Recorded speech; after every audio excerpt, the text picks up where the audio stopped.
Okay, so my presentation is going to be on why electric cars are a bad idea and they aren't a replacement for gas and diesel vehicles. So Tesla, Lucid, and Rivian, these are all some of the names of electric cars that have been getting big and they're taking the world by storm. These cars, everyone's hyped them up. You know, you see all these like influencers with Teslas and all this, and they're associated with like high class and stuff like that. But what people don't realize is that maybe electric cars aren't as good as you think. And maybe they aren't the right option because they're a lot more expensive. They don't perform as well as gas and diesel vehicles in some ways, and they still affect the environment negatively. For starters,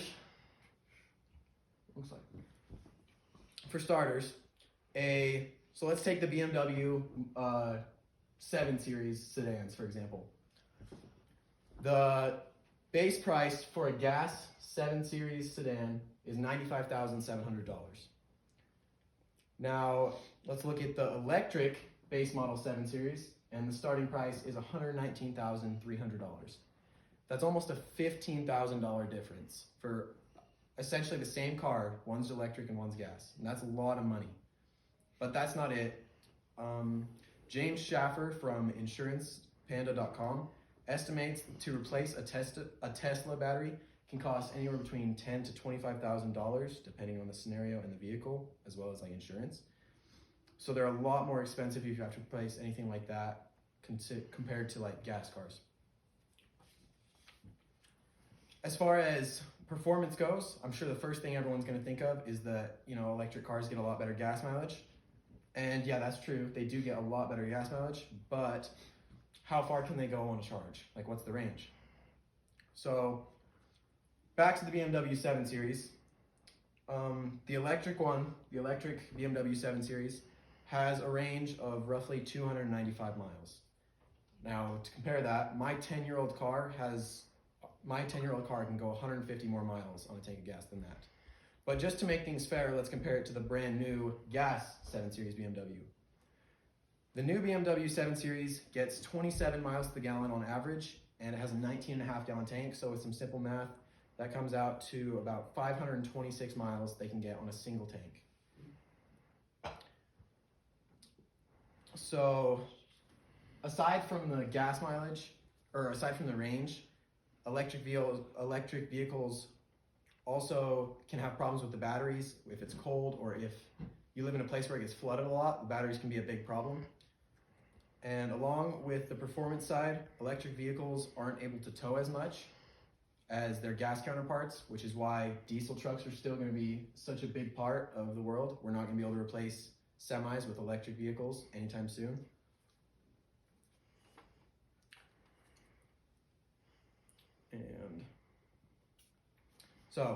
And they also affect the environment negatively, although it's not directly through driving them, because while driving an electric car is green and it's better for the environment, supposedly, we still have to look at the process at which the cars are made. This is a picture of a cobalt mine, which they need to make the batteries. And cobalt mines, we outsource most of that to other countries, including like Australia, China, and the Congo.